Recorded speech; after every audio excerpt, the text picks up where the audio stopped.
Hello दोस्तों, आप सभी का स्वागत है हमारे यूट्यूब चैनल एसएससी कोचिंग पे। दोस्तों, आज क्लास देखिएगा उत्तर प्रदेश पुलिस भर्ती एग्जाम के लिए हम लोग यह प्रैक्टिस सेट कर रहे हैं। तो यह प्रैक्टिस सेट नंबर 13 नंबर का प्रैक्टिस सेट है। तो चलिए स्टार्ट करते हैं हम लोग आज का यह प्रश्न। बस आप लोग वीडियो को लाइक शेयर कर दीजिएगा, चैनल को सब्सक्राइब भी कर लीजिएगा साथ साथ।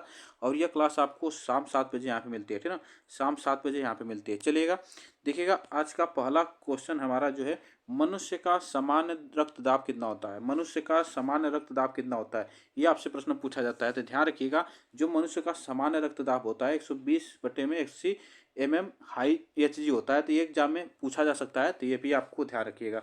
चलेगा, निम्न में से कौन मूत्र में असामान्य घटक है। तो कौन सा असामान्य घटक होता है मूत्र में। यूरिया होता है, कैरोटीन होता है, एल्बुमिन होता है, सोडियम होता है। तो असामान्य घटक की बात करते हैं तो वह कौन होता है, तो ये भी ध्यान रखिएगा। यहाँ पे ऑप्शन हमारा जो सही होगा यहाँ पे एल्बुमिन, ठीक ना, एल्बुमिन होता है। आगे चलते हैं, देखिएगा मनुष्य में कौन सा एक अपशिष्ट पदार्थ है। मनुष्य में एक अपशिष्ट पदार्थ क्या होता है। यूरिया होता है, अमोनिया होता है, आयोडीन होता है, नाइट्रिक अम्ल होता है। तो यह कौन होता है, तो देखिएगा यह होता है यूरिया, ठीक ना, यूरिया होता है। आगे चलते हैं, नेक्स्ट बताइएगा मानव शरीर में पेशियों की संख्या कितनी है। मानव शरीर में पेशियों की संख्या आपसे पूछा जाता है। तो देखिए, अगर बात करते हैं एग्जाम के परिप्रेक्ष्य से बात करते हैं, तो एग्जाम के परिप्रेक्ष्य से बात करते हैं 339 से 656 तक होता है मांसपेशियों की संख्या। यह एग्जाम परिप्रेक्ष्य से, तो यह एग्जाम में आपसे पूछा जाता है, ठीक ना। उस तरह अगर मांसपेशियों की संख्या पूछा जाता है, इसको ध्यान रखिए 600 से 850 होता है, ठीक ना। यह 850 होता है। तो एग्जाम में ये भी आपको ध्यान रखना है, लेकिन एग्जाम परिप्रेक्ष्य से ये एग्जाम में पूछा जाता है। चलेगा, आगे चलते हैं, नेक्स्ट बताइएगा यहाँ पे मनुष्य में पुनः स्थापित होने वाले दांतों की संख्या कितनी होती है। तो पुनः स्थापित होने वाले दांतों की संख्या आपसे पूछा है, तो ये भी आपसे प्रश्न पूछ लिया जाता है। देखिए, ये 32 दांत होते हैं। पुनः स्थापित होने वाले 32 दांत होते हैं, जिसमें 16 ऊपरी जबड़े के दांत होते हैं, ठीक ना। ये ऊपरी जबड़े के दांत होते हैं, और 16 जो होते हैं निचले जबड़े के दांत होते हैं। तो यह आपको ध्यान रखना है।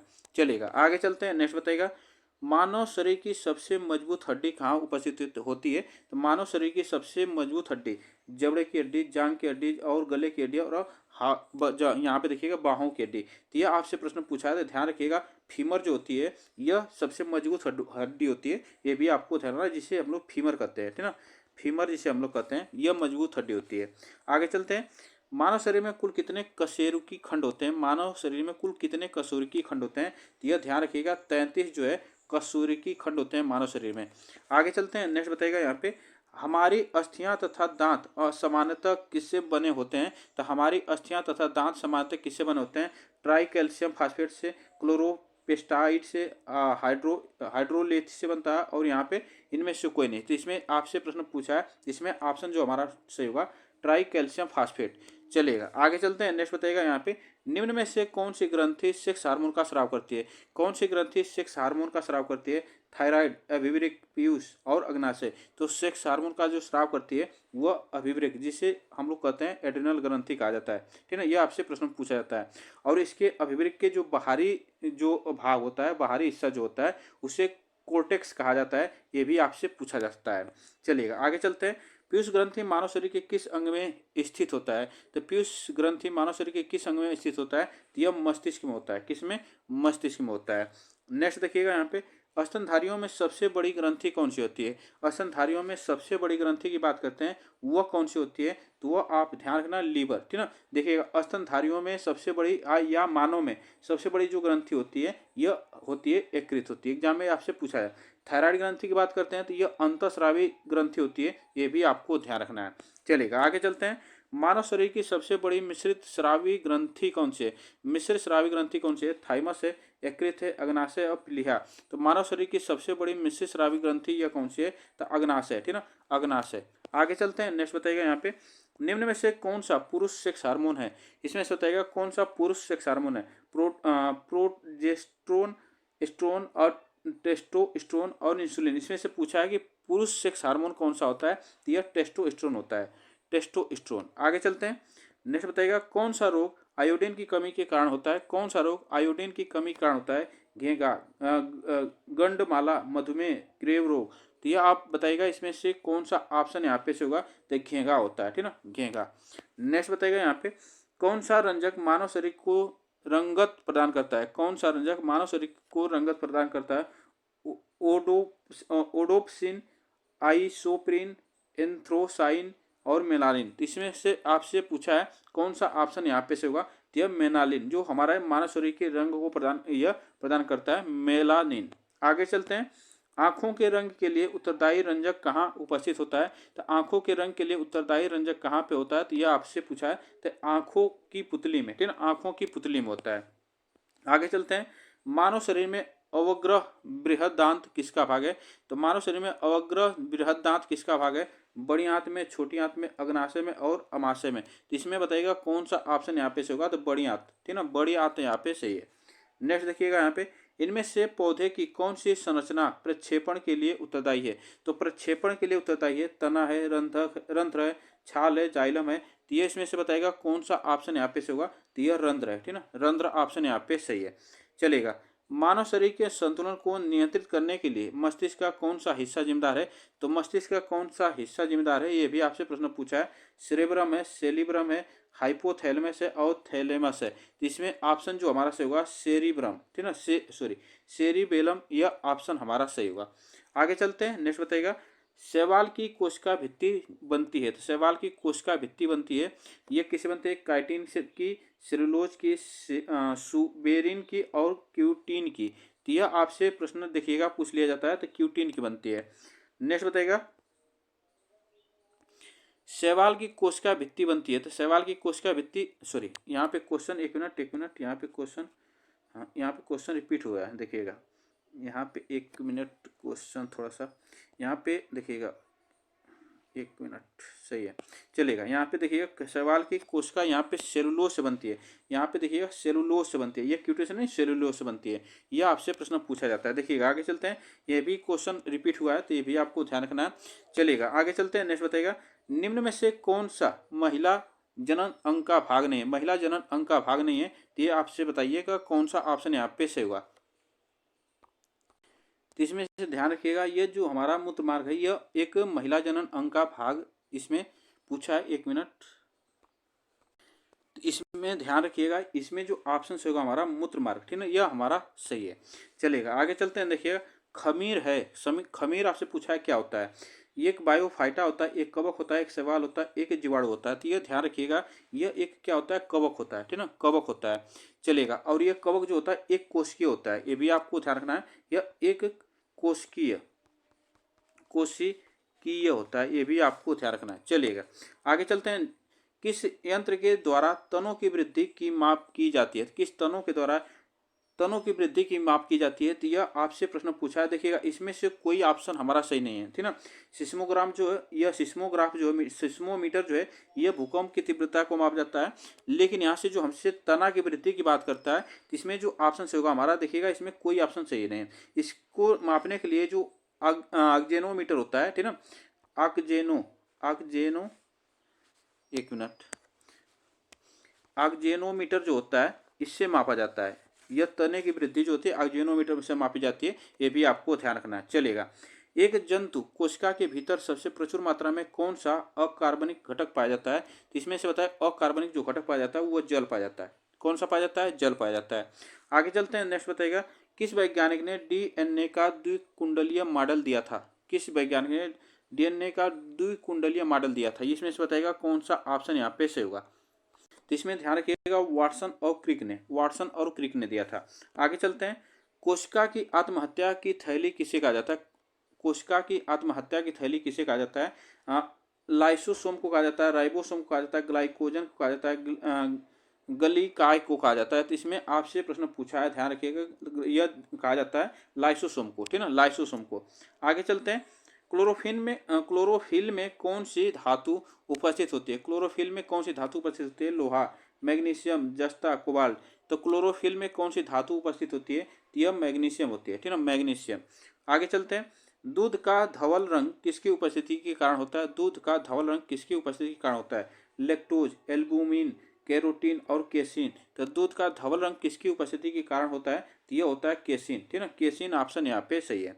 आगे चलते हैं।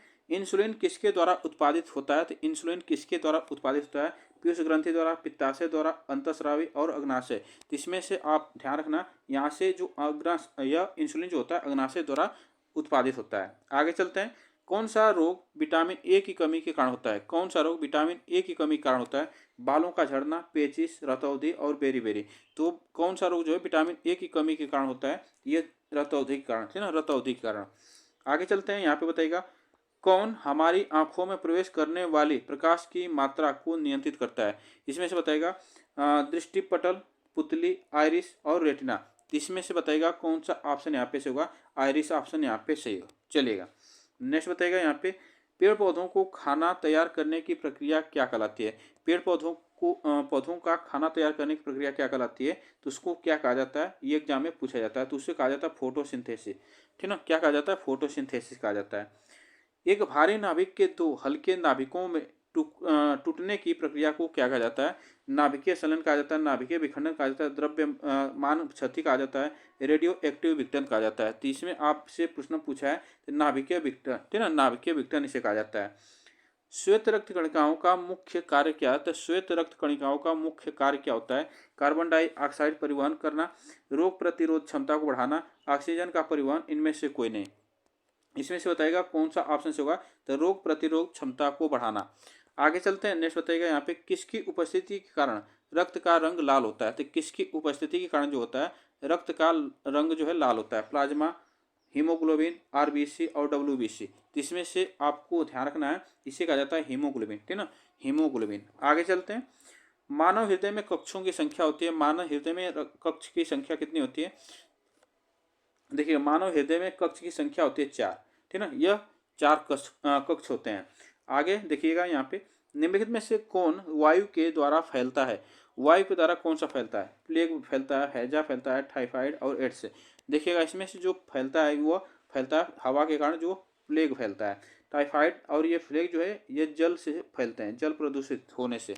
आगे चलते हैं, नेक्स्ट बताएगा यहाँ पे किस तत्व की उपस्थिति के कारण गाय के दूध का रंग हल्का सा पीला होता है? इसमें से बताइएगा यह किसके कारण? राइबोफ्लेविन के कारण, एल्बुमिन के कारण, कैरोटीन, उपरोक्त सभी। तो यह गाय का दूध जो है पीला होता है कैरोटीन के कारण होता है। देखिएगा आगे, नेक्स्ट बताइएगा यहाँ से निम्नलिखित में से किस विटामिन में कोबाल्ट पाया जाता है? किस विटामिन में कोबाल्ट पाया जाता है? Vitamin B1, vitamin B2, vitamin B7, vitamin B12। तो यह आप ध्यान रखना, यहाँ से ऑप्शन विटामिन B12, ठीक है ना, यह इसे कहा जाता है साइनोकोबालामिन कहा जाता है, इसे ध्यान रखिएगा, इसे साइनोकोबालामिन भी कहा जाता है। B1 की बात करते हैं इसे थायमिन कहा जाता है, थायमिन कहा जाता है। उसके बाद B2 की बात करते हैं तो इसे राइबोफ्लेविन कहा जाता है, ठीक है ना, इसे राइबोफ्लेविन कहा जाता है। उसके बाद B7 की बात करते हैं तो बायोरीन कहा जाता है, ठीक है ना, सॉरी बायोटीन कहा जाता है, इसे बायोटीन कहा जाता है। चलिएगा आगे चलते हैं, नेक्स्ट बताएगा यहाँ पे किस तत्व की कमी के कारण आलू में ब्लैक हट रोग होता है? तो किस कमी के कारण होता है? तांबा के कारण, जस्ता के कारण, ऑक्सीजन के, पोटेशियम।